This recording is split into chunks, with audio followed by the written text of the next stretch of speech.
بسم الله الرحمن الرحيم. الحمد لله رب العالمين، وصلى الله وسلم وبارك على رسول الله محمد وآله وصحبه وسلم أجمعين. ربنا آتنا من لدنك رحمة وهيئ لنا من أمرنا رشدا. اللهم إنا نعوذ بك من جهد البلاء ودرك الشقاء وسوء القضاء وشماتة الأعداء. رب اشرح لي صدري ويسر لي أمري واحلل عقدة من لساني يفقه قولي. بیسەران و بینەرانی بەڕێز و خۆشەویست، خوشکان و برایانی ئیماندار، لە هەر شوێنێکن سڵاو و ڕەحمەت و بەزەیی و میهرەبانی خوای پەروەردگار بڕژێ بەسەر هەموو لایەکتانە. خۆشحاڵم بە شێوەیەکی ڕاستەوخۆ و لە ڕۆژێکی نوێدا بە خزمەت ئێوەی بەڕێز و خۆشەویست دەگەم لەم بەرنامەیەدا. داواکارم لە خوای پەروەردگار لێمان قبول کات و ئەم بەرنامە بکاتە مای شارەزایی زیاتر بۆ هەموو لایەکمان، و ئێوەی بەڕێز و خۆشەویست هەمیشە لە خێر و خۆشی و سەرفرازیدا بن. بەڕێزان، دەتوانن پەیوەندی بە بەرنامەکەەوە بکەن، پاشکەمێکی تر و پرسیارە شەرعیەکانتان ئاڕاستە بکەن. پشتیوان بەخوای پەروەردگار ئێمە لە خزمەت ئێوەی بەڕێز و خۆشەویستدا دەبین. بەڕێزان، ئەم شەو لە تەوەرەی ئەم شەوە باس لە دەرفەتەکانی مانگی ڕەمەزانی پیرۆز دەکەم کە هەڵبەتە مانگی ڕەمەزان بەڕاستی وەکو پاکێجێکی گەورە وایە بۆ لێبوردن کە تایبەت دانرابێ بۆ ئینسانی ئیماندار. یەک پارچە ڕەحمەت و بەزەیی و میهرەبانی و فەزلی خوای پەروەردگارە بەسەر ئومەتی ئیسلامەوە. یەک پارچە کرانەوەی دەرگای سۆز و بەزەیی و میهرەبانی خوای پەروەردگارە. کۆمەڵێ دەرفەتی زۆر هەیە لە ژیاندا دێتە پێش بۆ کەسی باوەڕدار. ئافرین بۆ کەسێک کە ئەتوانێت ئەو دەرفەتانە بقۆزێتەوە، لە کاتی خۆیان ئیسفادەیان لێ بکات. هەڵبەتە ئێمە دەرفەتی ڕۆژانەمان هەیە، دەرفەتی مانگانەمان هەیە، هەندێک دەرفەت هەیە لە ڕۆژە ئەکرێت، هەندێک دەرفەت هەیە لە شەوە ئەکرێ، هەندێک دەرفەت دێتە پێشمان لە ساڵێکە جارێک ئەکرێ. بۆیە ئافرین بۆ ئەو کەسەی کە ئەو دەرفەتانە ئەقۆزێتەوە و ئەیکا بەمایی لێخۆشبوون و ئەیکا بەمایی بەرزبوونەوەی پلەپایی بۆ خۆی لە دنیا و لە قیامەتدا. لە مانگی پیرۆزی ڕەمەزاندا بەڕێزان، کە مانگیەکە پڕە لە ڕەحم و سۆز و بەزەیی و میهرەبانی خوای پەروەردگار، کۆمەڵێ دەرفەتی گەورە هەیە. بەڕاستی هەر کەسێ ئەو دەرفەتانە نەقۆزێتەوە، ئەوە کۆمەڵێ مەحەطەی لێخۆشبوونی گەورەی لە دەست خۆی داوە. بەڕاستی ئەوە ڕەنجەڕۆ بووە. بەڕاستی خەسارەتێکە کەسێک کە مانگی ڕەمەزان بەسەرا بێت کۆمەڵێ دەرفەتی گەورەی زۆری تایە ئەو دەرفەتانە نەقۆزێتەوە. بۆیە من لەم بەرنامەیەدا هەندێک لەو دەرفەتانەتان پێ ئاشنا ئەکەم کە بەڕاستی حەقوای ئێمەی موسڵمان بیقۆزینەوە و سوودی لێ ببینین. لە فەرمودەیە هاتووە پێغەمبەری خوا عەلەیهی سەڵات وەسەلام ڕۆژێک سەرکەوت بووە سەر مینبەرەکەی کە مینبەرەکەی سێ پلە بووە. لە پلەی یەکەمدا سەحابەکان گوێیان لێبوو کە پێغەمبەری خوا صلی الله علیه وسلم فەرمووی ئامین. لە پلەی دووەما هەر فەرمووی ئامین. لە پلەی سێما بە هەمان شێوە فەرمووی ئامین. هاوڵان پرسیاریان لێکەوتیان ئەی پێغەمبەری خوا، هۆکاری چییە ئامینت کرد؟ گوێمان لە دوعایەک نەبوو ئێمە. ئەو ئامینکردنت لە پای چی بوو؟ فەرمووی ئەتانی جبریل. فەرمووی جبریل هات بۆ لام و فەرمووی من أدرك شهر رمضان فلم يغفر له فدخل النار فأبعده الله.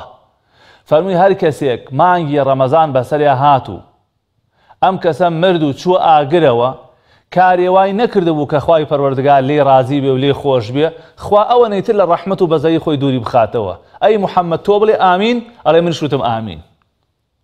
یعنی ئەمە معنای چیە بەڕێزان؟ مانگی ڕەمەزان ئەوەنە دەرفەتی تێدایە، ئەوەنە وێزگەی لێخۆشبوونی تێدایە.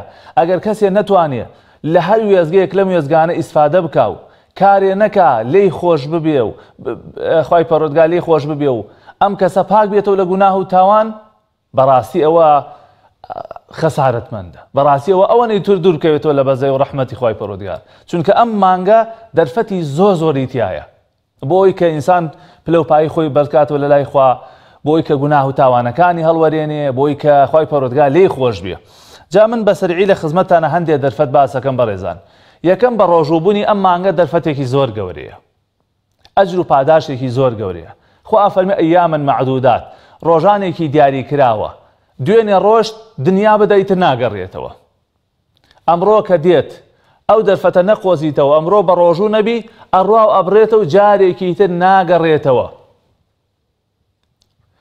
ئەم مانگی ڕەمەزانەی ئەمساڵ ئەگەر بهێڵی لە دەست بچێ و ڕۆژەکانی بە ڕۆژوو نەبی ئاوەدانی نەکەیتەوە بە عیبادەت و بەندایەتی لە دەستت ڕۆژ جارێکی تر ناگەڕێتەوە.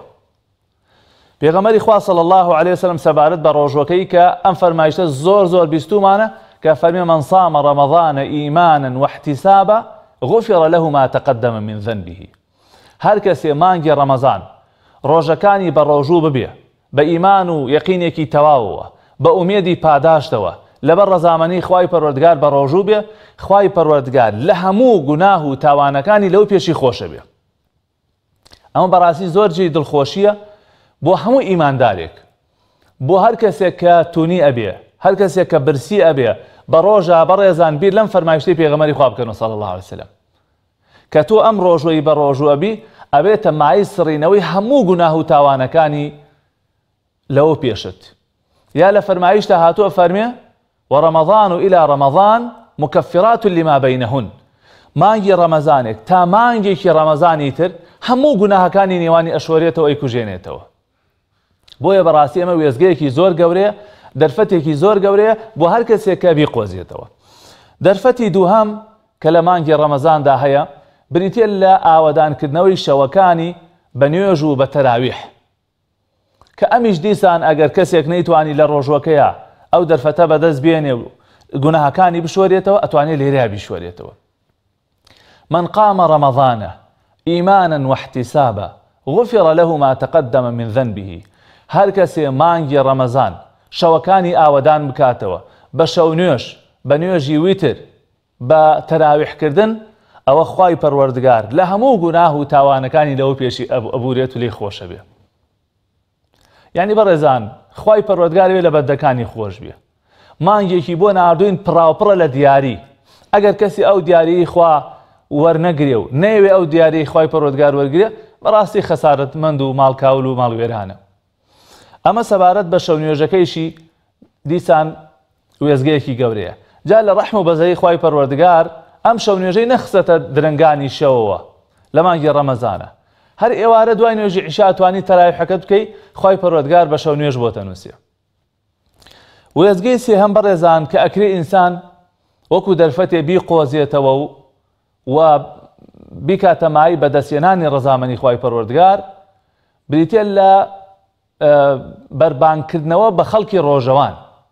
ئەو کەسانی کە بە ڕۆژوون جا تۆ خواردنیان بۆ دابینکەی یا لە ماڵەکەی خۆتا نانێک دروست بکەی یا خورمایەک ئەگەر بەدەن کە خورمایەکیش بێ کەسێکی ڕۆژەوان تۆ ببیتە سەبەب و ڕۆژوەکەی ئێوارە فتاری پێ بکەیتەوە بەربانگی پێ بکەیتەوە ئەوە بەڕاستی ئەجر و پاداشتی ڕۆژوویەکی تەواو بۆ تۆ ئەنووسرێ.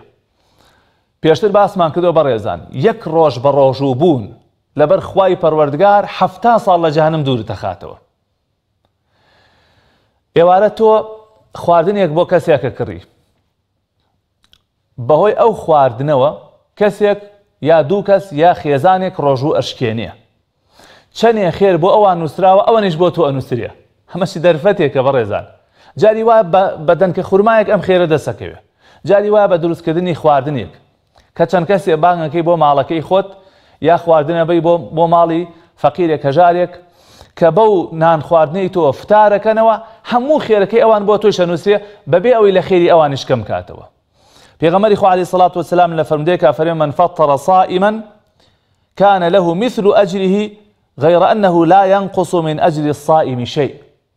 هەر کەسێ بەربانگ بکاتەوە بە ڕۆژەوانێک نانێکی بۆ دابینکە خواردنێکی بۆ دابینکە ڕۆژووی پێ بشکێنێ ئەوە بە ئەندازەی ئەو کەسەی کە بە ڕۆژوو بووە خوا ئەجر و پاداشتی بۆ ئەنووسێ بەبێ ئەوەی لە ئەجری ڕۆژەوانەکە کەم کاتەوە. یعنی بێنە پێش چاوی خۆت برایەک خوشکێک ئەمڕۆ بە ڕۆژوو بووە چەندێ عیبادەتی کردووە چەندێ خێری بۆ ئەنووسرێ چەندێ لە جەهەنەم دوورەکەوێتەوە چەند پلە لە لای خوای پەروەردگار بەرزەبێتەوە خوا چەندێ لە گوناهەکانی هەڵەوەرێنێ بە ئەندازەی ئەوەیش بۆ تۆ ئەنووسرێت. بۆچی؟ لەبەرەوەی ئێوارە ڕۆژوت پێشکاندووە، بەربانگت پێ کردوتەوە، خواردنێکت بۆ دابین کردووە. بەڕاستی ئەمە بۆ ئەوانەی کە خی پەروەردگار زیادە فەزڵێکی لەگەڵا کردوون، پارە و سەروەت و سامانیان هەیە زۆر دەرفەتە. یان بۆ نمونە ئافرەت لە ماڵەوە هەمان خێری دەسەکەوێ، ئەگەر خواردنیە دروست بکە قاپێ زیاتر لێ بنێ، برایەک خوشکێک داوات کە لە ماڵەکەی ئەو نانە بخوا، یانانێک خواردنێک ئەنێرێ بۆ ماڵە دراوسەیەشی، یا خورمایە کە کرێ و لە مزگەوتێ لە شوێنێکا دایانە خەڵک بەربانگی پێکاتەوە. هەمان ئەجر و پاداش بۆ ئەو کەسێش ئەنووسرێ، ئەمیش زیادە فەزڵێکە لەلایەن خی پەروەردگارە بۆ ئێمە ئیماندار. ئەمە وێزگەی سێهەم. وێزگەی چوارەم بەڕێزان بریتێ لە دوعاکردن و پاڕانەوە لەم مانگەیە. هەمیشە ئەوەتان لەبیر بێ کاتی ئەپارێنەوە بەڕێزان. یەکەم جابیری خۆم یەخەمەوە، دووەم ئێوەی بەڕێز و خۆشەویست. دوعای ڕۆژوەوان، پاڕانەوەی کەسی بە ڕۆژوو بوو لای خوای پەروەردگار ناگەڕێتەوە. وەکو لە حەدیث هاتووە پێغەمبەری نازدار عەلەیهی سەڵات وەسەلام ئەفەرمێ سێ جۆرە کەس دوعایانە لای خوای پەروەردگار ناگەڕێتەوە. یەکەم کەسێک بە ڕۆژوو بێ، دوعای ڕۆژوەوان. دووهەم دوعای کەسێک دوعای دایک و باوک بۆ ئەولاد. سێهەم دوعای کەسێکی مەزلوم ستەم لێکراو. ئەم سێ دوعایە ڕاستەوخۆ بەلای خوای پەروەردگار بەرزە بێتەوە. بۆیە کاتێک کە تۆ بە ڕۆژووی ئەو دەرفەتە بقۆزەرەوە، زۆرترین دوعا و پاڕانەوە بکە، بە تایبەت لە کاتی بەربانگە، بە تایبەت لەو کاتەی کە ڕۆژوەکەت ئەشکێنی، چونکە پێغەمبەری خوا فەرمی عەلەیهی سەڵات وەسەلام للصائم عند فطره دعوة لا ترد. ئەو کەسەی کە بە ڕۆژووە لە کاتی ڕۆژوو شکانەکەیدا دوعایەک هەیە حتمەن گیرایە و ڕەت ناکرێتەوە، خوای پەروەردگار قبوڵێکە. لەو کاتیا بەداخەوە هەندێک کەس لەبەر نان خواردن، لەبەر هەڵپەی سک ئاگایان لەوە نامێنێ کە تۆزێ دوعا بکەن و تۆزێ بپارێنەوە، بەڵکو خوای پەروەردگار ڕەحمیان لێ بکە. بۆیە بەڕێزان ئەوە دەرفەتێکی گەورەیە. لەو کاتێک کە ڕۆژوو ئەشکێنی، دوعا بۆ خۆت بکەی، دوعا بۆ دایک و باوکت بکەی، دوعا بۆ مردووەکانت بکەی، دوعا بۆ ئومەتی ئیسلامی بکەی. چونکە هەر دوعایە کە تۆ بۆ برایەکی موسڵمانت ئەیکەی، داوای هەر خێرێکی دنیا و قیامەتی بۆ بکەی، ئەوەندە ئەو خێر و ئەجر و پاداشتە بۆ تۆی بەڕێزیش ئەنووسرێت. مەلایکەتەکانی خوا، فریشتەکانی ڕەب العالەمین ئەڵێن یا ڕەب العالەمین، ئەو پاداشتە بۆ خۆشی بنووسیت. بۆیە ئەزیزەکانم، ئەو دەرفەتە لە دەست مەدەن، خوشک و برانی بەڕێز و ئیماندار، ئەو دەرفەتە لە دەست مەدەن، بیقۆزنەوە، لە مانگی ڕەمەزانە زۆر بپارێنەوە لە خوای پەروەردگار، بە تایبەت لەو کاتەی کە ڕۆژوو ئەشکێنن. ئەوە کوتمان فەرمایشتی پێغەمبەری خوای لەسەر عەلەیهی سەڵات وەسەلام کە دوعا لەو کاتەیە ناگەڕێتەوە. با چەند پەیوەندیەک وەرگێنن و ئینشاڵڵا دواتر دەرفەتەکان زیاتر لە خزمەتتانە باس دەکەین. پەیوەندی یەکەممان کاک فەیسەڵ لە شاری هەولێر. فەرموو کاک فەیسەڵ گیان. السلام عليكم. عليكم السلام ورحمة الله وبركاته. السلام عليكم. وعليكم السلام ورحمة الله. كاك فيصل. ما مصدق السير من أبو القاسم. بلى. ما مصدق. في دعاء ذكين بس ما برز ذكين. بلى. دس ما بدأ مسامة تابينين سنة. دس بدأ مساوي تابين صناعة. والله باش لا بسارەکەی تێنە گەیشتم، ئەگە بەلایەن من باش تێنە گەیشتم خێرتانەگا پێم بڵێن.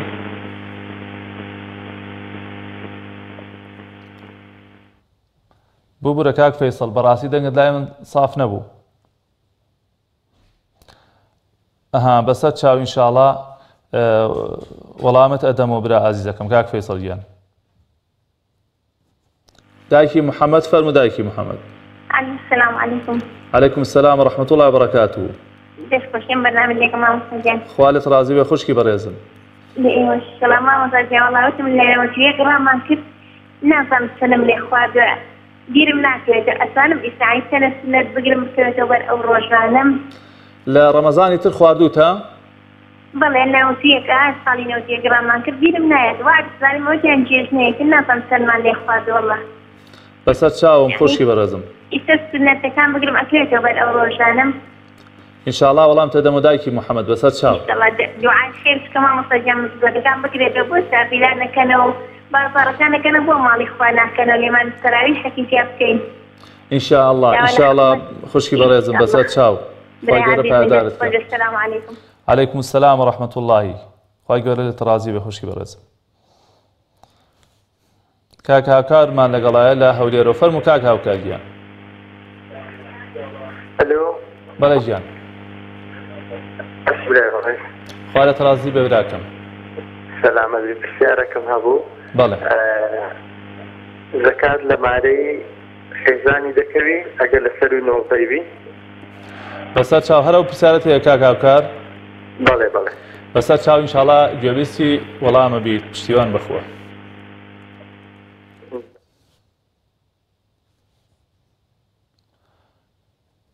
کێمان لەگەڵا بوو خوشکە شنیا فەرموو دادە گەورەکەم السلام عليكم مامۆستا عەلەیکم السلام وەڕەحمەت الله وبەرەکاتوه وەڵای مامۆستا زەحمەت نەبێ من دوو پرسیارم هەبوو بەڵێ دادەکەم پرسیاری یەکەم من شەوانە ئیش ئەەکەم تەراویح لە دوای دوانزەی شەوە دروستە دیکەی پرسیاری دووەمە دادەکەم پرسیاری دووەم ئەگەر شووردا دەی بۆ عەرز لە شووردا چی بڵێ دوعا بکەیت بەسەر چاو ئینشاءڵڵا وەڵام تەدەم و دادەکەم دەستی خۆش بە مامۆستاجیان خوا خوا لێت ڕازی بە دادە گەورەکەم کاک ڕەوەندمان لەگەڵایە فەرموو کاک ڕەوەندیان لە ئاکرێ السلام عليكم عەلەیکم السلام کاک ڕەوەندیان مامۆستا کوێی خوا لە سەلامەت یاخوا سەلامەت زۆر سپاس دەکەم خوا سەرکردی ڕەحمەت ئینشاءڵڵا خوا لێت ڕازی بێ مامۆستا پرسیارێکم وەڵام بەڵێ مامۆستا من کە شەوان دەنوم یعنی گردنی هەموو مسلمانان ئازا دەکەم بەڵێ يعني زۆر کەس هەیە غەدری لە من کردی یعنی پارەی لە من خوا یا غەدری لە من کردیە باشە ئەمیش پێوان گوتێ کە گەردنتان ئازا ناکەم بەڵێ ئەمیش شەوان کە دەرم گردنی هەموو مسلمانان ئازا دەکەم خوا لێت ڕازی بێ کاک ڕەوەندیان پرسیارێکم دەست خۆش مامۆستاجیان ئینشاءڵڵا چەند قسەیەکی لەسەر دەکەین خوای گەورە پاداشی باتوە ئینشاءڵڵا ئامین ئەزمانی سەرە چاوت مامۆستا خوای گەورە لێت ڕازی بە عەزیز دەکەم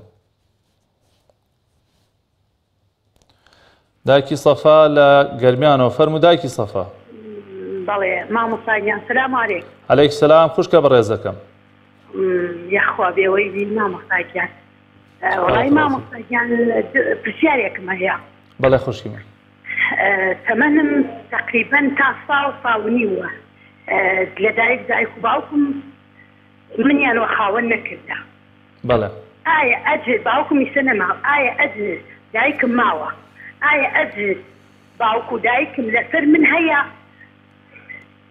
بەسەر چاو خوشکی بەڕێزم ئەنجاوە دوای ئەوشە مامۆستا باوکم دەوڵەمەندێکی زۆرە یعنی منی بێبەری کردە لە ماڵە سەروەت لە سامان تاوکە وەک لەڕێی خواوە خاوەنیانمە ئایا ئەجر ئەو باوکە لەسەر من هەیە بەسەر چاو خوشکی بەڕێزم ڕۆمە قوربان چاوت مامۆستا دەست خۆش بە مامۆستا خوای گەورە ئاگادارت بێ خوای گەورە پاداشت خێرت دات خوا لێت ڕازی بێ خوشکی بەڕێزم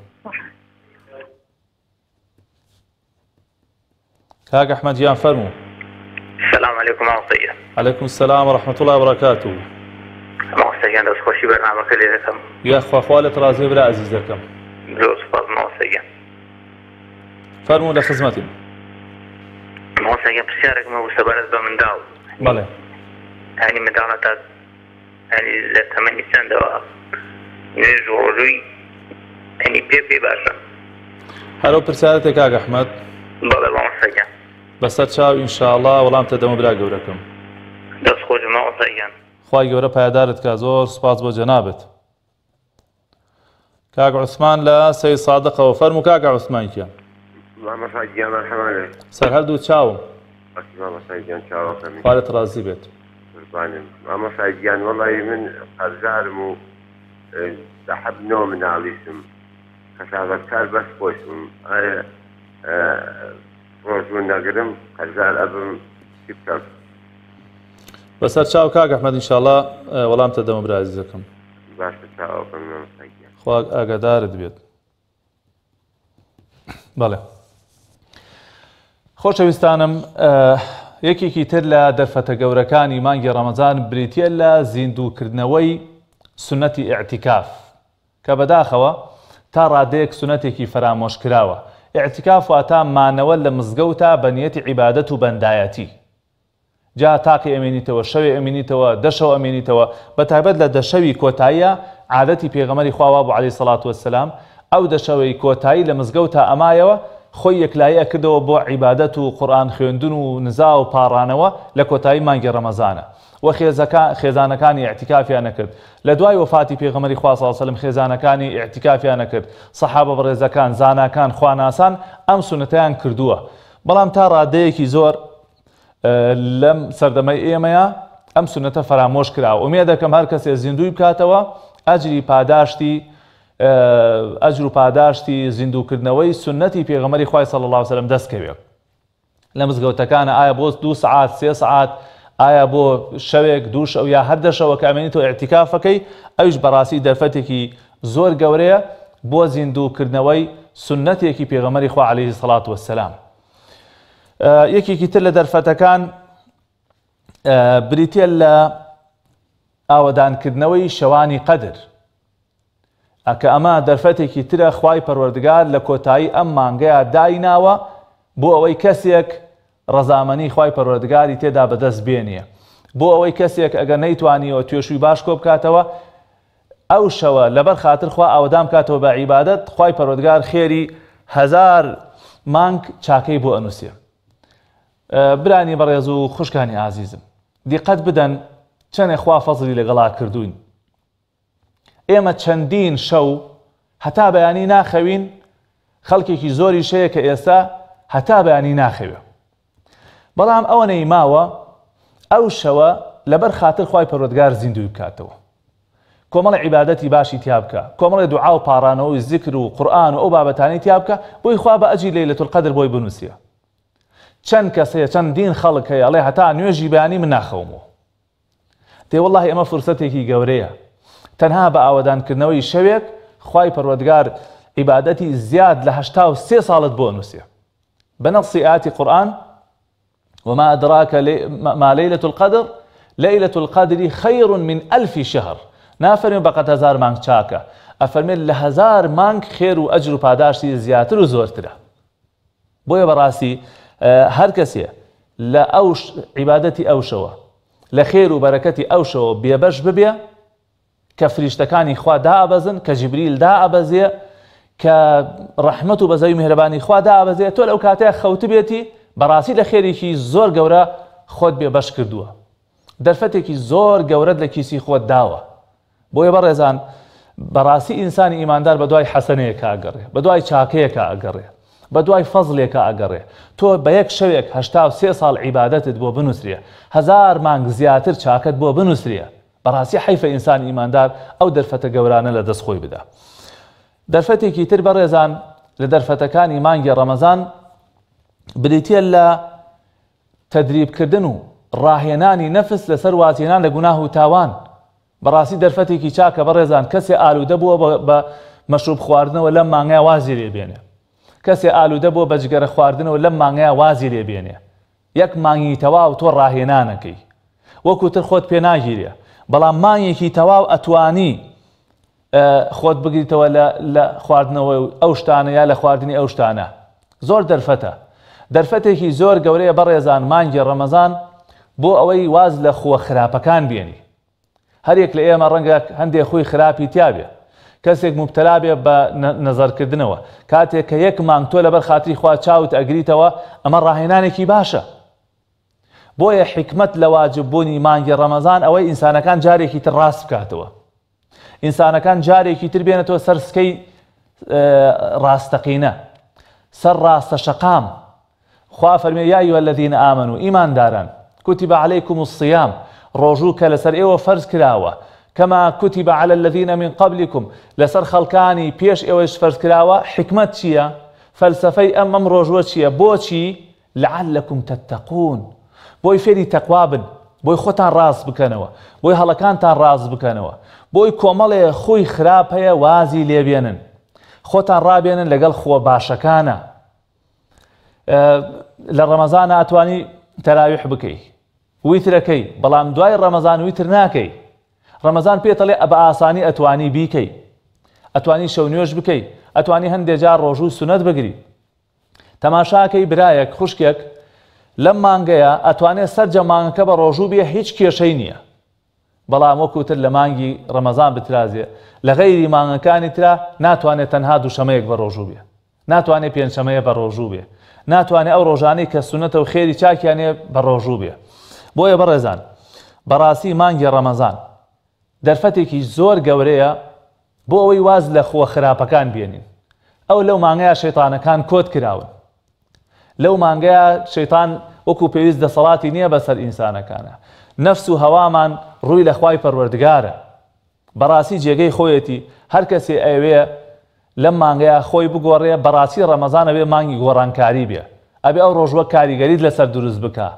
نابێت تۆ مانگێ بە ڕۆژووبی لە گوناه نەتگەڕێنێتەوە نابێت تۆ مانگێک بە ڕۆژووبی لە قسەی هەڵە و پەڵەن نەجێڕێتەوە لە کاری خراپ نەجێڕێتەوە ئەو کاتە بەڕێزان پەنا بەخوا تەنها برسێتی و تونێتێکەمان بوەمێنێتەوە وەکو لە حەدیثە هاتووە ئەفەرمێ عەبدی وا هەیە لە ڕۆژوەکەیە تەنها تونێتی و برسێتی بوەمێنێتەوە لەبەرەوەی وەکو جاران غەیبەتەکە وەکو جاران باسی خەڵکەکە وەکو جاران حرامەخوا وەکو جاران چاوی ناپارێزێ ئەندامەکانی ناپارێزێ بۆیە خۆشەویستمان ئەفەرمێت من لم يدع قول الزور والعمل به فليس لله حاجة في أن يدع طعامه وشرابه ئەگەر کەسێک واز لە خراپە و خراپەکاری نێنێ واز لە قسەی لەغوو نەیەنێ واز لە ڕەفتاری خراپ نێنێ خوا ئیشی بە کەسێک نییە کە خۆی تونی بکە خۆی برسی بکە هەروەکو چۆن قوربانیەکەین خوا احتیاجی بە گۆشتەکەی نییە خوا احتیاجی بە خوێنەکەی نییە بۆ ئەوەیەتی ئێمە فێری تەقوا ببین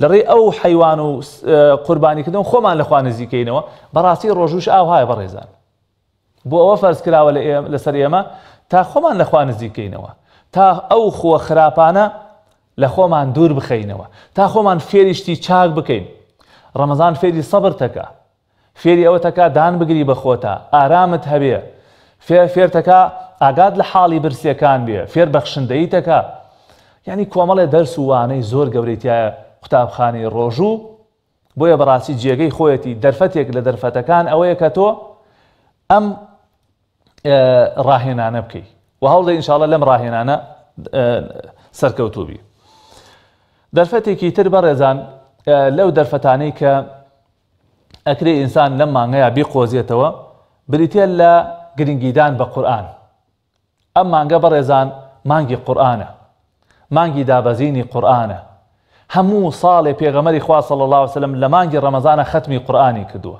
ئەو ساڵەی کە وەفاتی کرد دوو جار جبریل عەلەیهی سەلام ختمی بە پێغەمبەری خوا کردووە صلی الله علیه وسلم بۆیە جێگەی خۆیەتی ئەوانەی کە قورئان نەزانن خوا فەزلی لەگەڵا کردوون ئەوانەیشی کە نازانن داوایان لێکەن با خۆیان فێرکەن ئەوانەی کە خوێنەواریان هەیە و توانایان هەیە واللهی قورئان ئاسانە هەر کەسێ بیەوێ خۆی فێری بکە خوا ئاسانکاری بۆکە وەلەقەد یەسەرنا القورئان للذیکر خوا ئەفەرمێ چەندین کەسە بوو نەخوێنەوار بوون حرفەکانیان پیتەکانیان فێر بوون دواتر بەر لەبەر ئەو سوورەتانی کە کورتن ئێستا الحەمدولله هەموو قورئان نەزانن و هەموو قورئان نەخوێننەوە بەداخەوە بەڕاستی حەیفە بۆ کەسێک کە نزیکەی 16 ساڵ بخوێنێ 20 ساڵ بخوێنێ جۆرەها شەهادە بەدەست بێنێ بەکەلەریۆس و ماستەر و دکتۆرا بەدەست بێنێ پلەی پرۆفیسۆر وەربگرێت نەزانێ نامەکەی خوا بخوێنێتەوە من زۆر جارەڵێم ئەمە جۆرێکە لە هەجری قورئان کە تۆ خوا خوێنەواریەکی پێت داوە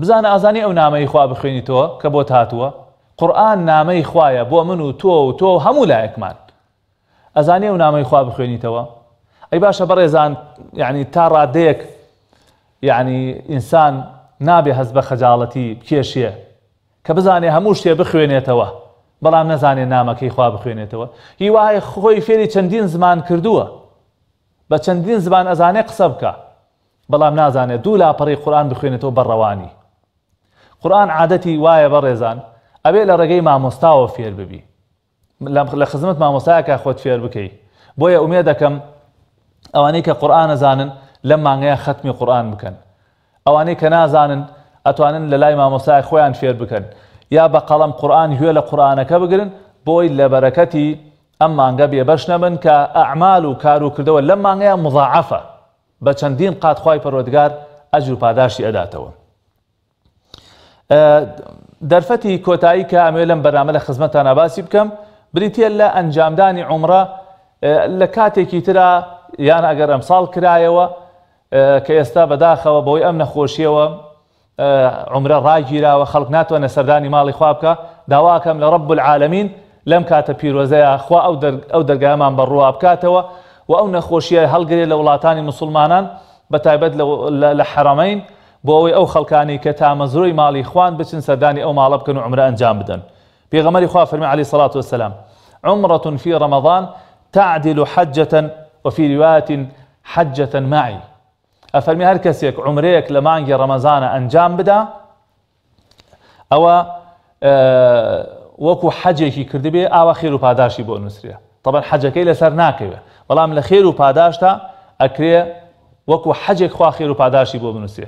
لە ڕیوایەتێک ترا فەرمێ وەکو حەجێکی لەگەڵ منا کردبێ ئەوەندە خوای پەروەردگار ئەجر و پاداشی بۆ ئەنووسێت. بۆیە خۆشەویستانم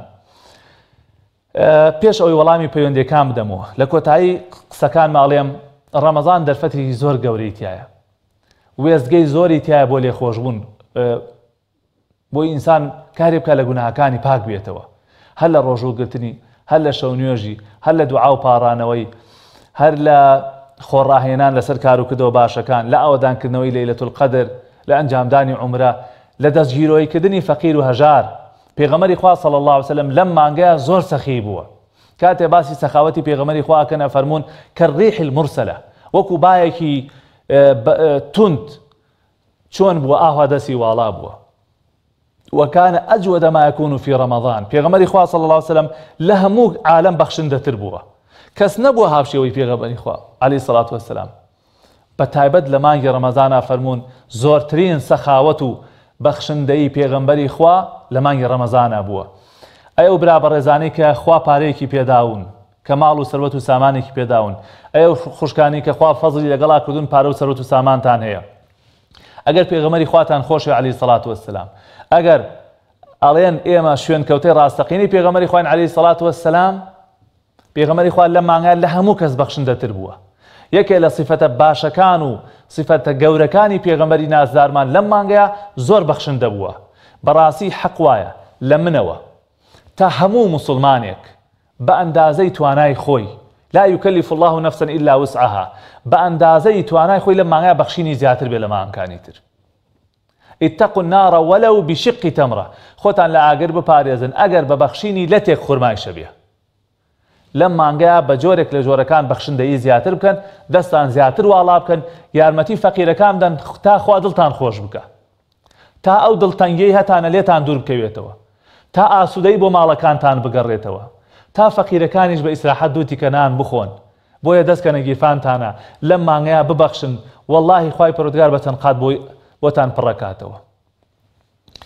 ئەمجا خۆشەویستانم بە بینە سەر وەڵامی پرسیارەکانی ئەو بەڕێزانی کە پەیوەندیان کرد. ئێمە زۆر سوپاسیانەکەن کە پەیوەندیان بە بەرنامەکەەوە کرد و داوای لێبوردن لەو خوشکوبرانەی شەکەین کە نەمانتوانی وەڵامی پەیوەندیەکانیان بدەینەوە. کاک فەیسەڵ لە شاری هەولێرەوە پرسیاری ئەوەی کرد کە ئایا لە دوای دوعا ئەگەر دەست بهێنی بە دەم و چاوتە حکمی چییە؟ والله أعلم ئەوەی من زانی بێتم فەرمایشتی پێغەمبەری خوای لەسەر عەلەیهی سەڵات وەسەلام بەڵام ئەو فەرمایشتەی کە لەسەری هاتووە فەرمودەیەکی لاوازە بۆیە ئەکرێ ئینسان هەر دەستی بەرز کاتەوە و دەیان فەرمایشتی پێغەمبەری خوا هاتووە عەلەیهی سەڵات وەسەلام کە پێغەمبەری خوا دەستی بەرز کردوتەوە بۆ ئاسمان لە کاتی دوعا و پاڕانەوەیە و یەکێک لە هۆکارەکانی گیرابوونی دوعا ئەوەیە کە دەست بەرز بکەیتەوە بۆ ئاسمان. پێغەمبەری خوا عەلەیهی سەڵات وەسەلام لە فەرمودەیە ئەفەرمێت خوای پەروەردگار شەرمەکە لە عەبدێک کە دەست بەرزەوە کە دوعا بکە خوا دەستی بە خاڵەتی بگێڕێتەوە. خوای پەروەردگار ئەگەر داوای لێ نەکەی لێت تووڕابێ. بۆیە بەڕاستی جێگەی خۆیتی دەستمان بەرزکەین و لە کاتی دوعاکانە و کاتێ لە خوای پەروەردگارە پاڕینەوە. دایکی محەممەد پرسیارەوەی کرد کە لە ساڵی 91 لە ئەو کۆچەی کە خەڵک کۆچی کرد بەرەو ئێران چەند ڕۆژێکی فەوتاوە بەڵام نازانێت چەند ڕۆژە چی بکات.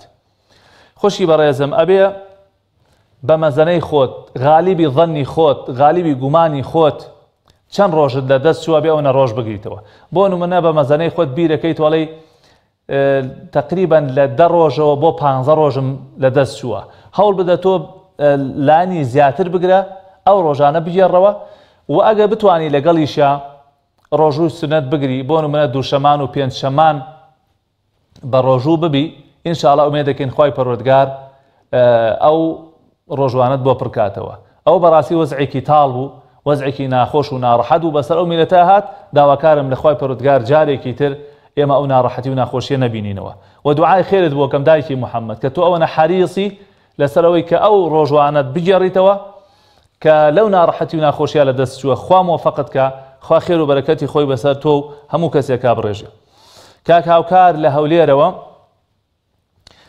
پرسیاری ئەوەی کرد ئایا زەکات لە مارەی خێزان ئەکەوێ یان نا مارەی خێزان ئەگەر وەرگیرا بێتەوە ئەگەر ئەو ئافرەتە مارەیەکەی وەرگرتی بێتەوە و مارەکەی ئەوەندە هەبێت کە گەیشتی بێتە حەدی نیساب ساڵی بەسەرا تێپەڕی بێ زەکاتی هەیە وەکو چۆن خەڵکی تر زەکاتە دەن بەڵام ئەگەر قەرز بێ لای پیاوەکەی و هێشتا نەیدا بێتەوە ئەم ئافرەتە هیچ مارەیەکی وەرنەگرت بێ ئەوە زەکاتی لێ نادا تا ئەو کاتەی کە وەری ئەگرێتەوە وەکو وتم ئەبێ گەیشتی بێتە حەدی نیساب و ساڵیشی بەسەرا تێپەڕێ ئینجا ئەو ئافرەتە مارەی لێ زەکات لە مارەیەکەی ئەدات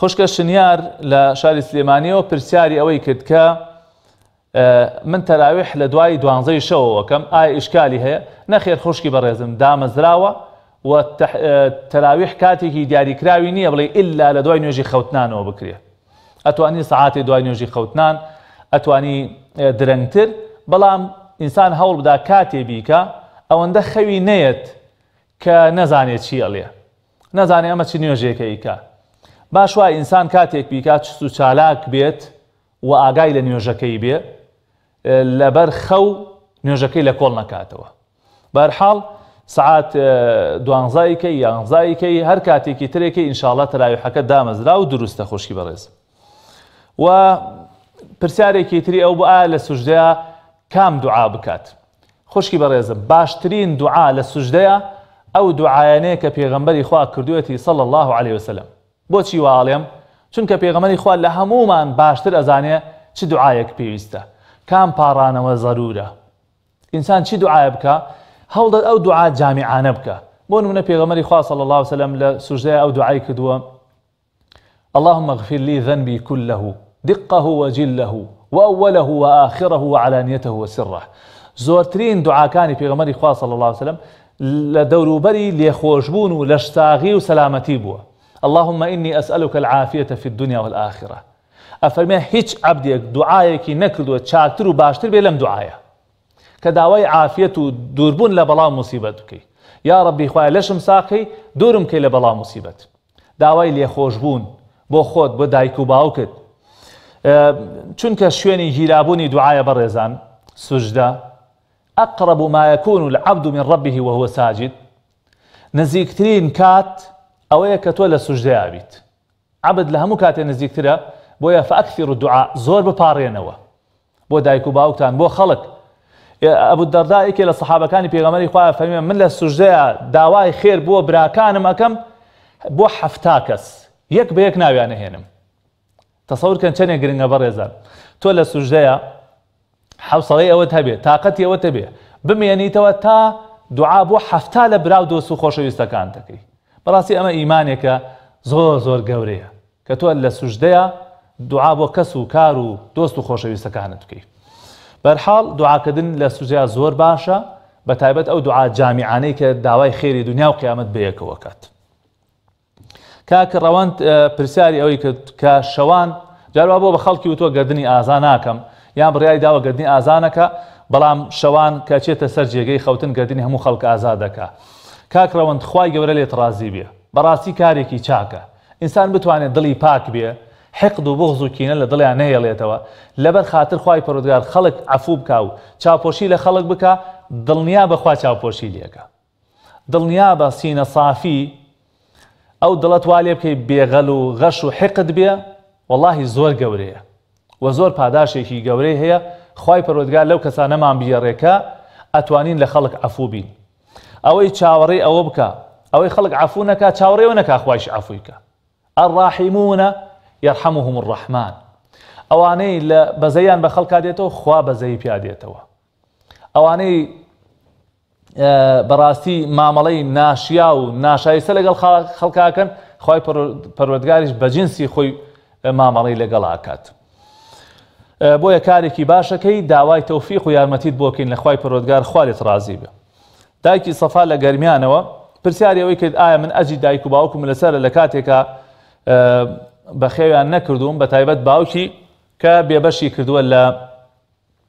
پارە و سەرەت و سامانی خوشکی بەڕێزم دایک و باوک ئەگەر ستەمیشت لێ بکەن ئەگەر بێ باوەڕیش بن باوەڕیان بە خوایش نەبێ ئێمە بە دەوری خۆمان ئەبێ مامەڵە و هەڵسوکەوتمان لەگەڵا ناچاک بێ خوای پەروەردگار سەبارەت بە دایک و باوکی بێ باوەڕ ئەفەرمێ وصاحبهما في الدنيا معروفة لە دنیاە بە چاکە لەگەڵیانە هەڵسوکەوت بکە بۆیە ئەگەر ناعەدالەتێکیان کردبێت ئەگەر زوڵمێکیان لێ کردبێتی دڵنیان بە خوای پەروەردگار حیساب و کتابیان لەگەڵاکە بەڵام تۆ هەرچی بن ئەوان سەبەبی وجودی تۆن تۆ بۆی ئەوانەوە هاتوویتە دنیاوە حتمما بای خۆی ناڕەحەتی و ناخۆشیان لەگەڵ تا بینیوە بۆیە بێت دوعای خێران بۆ بکەی سەدەقەیان بۆ بکەی خوای پەروەردگار چاپۆشیان لێ بکاو لە بەهەشتەکانە هەمووتان پێکەوە کۆ بنەوە ئینشاءالله کاک ئەحمەد لە چوار قوڕنە پرسیاری ئەوەی کرد کە ئایا مناڵ لە تەمەنی چەند ساڵیەوە نوێژ و ڕۆژی پێ بکرێ لە فەرمایشتی پێغەمبەری خوا داهاتوو عەلەیهی سەڵات وەسەلام کە مناڵ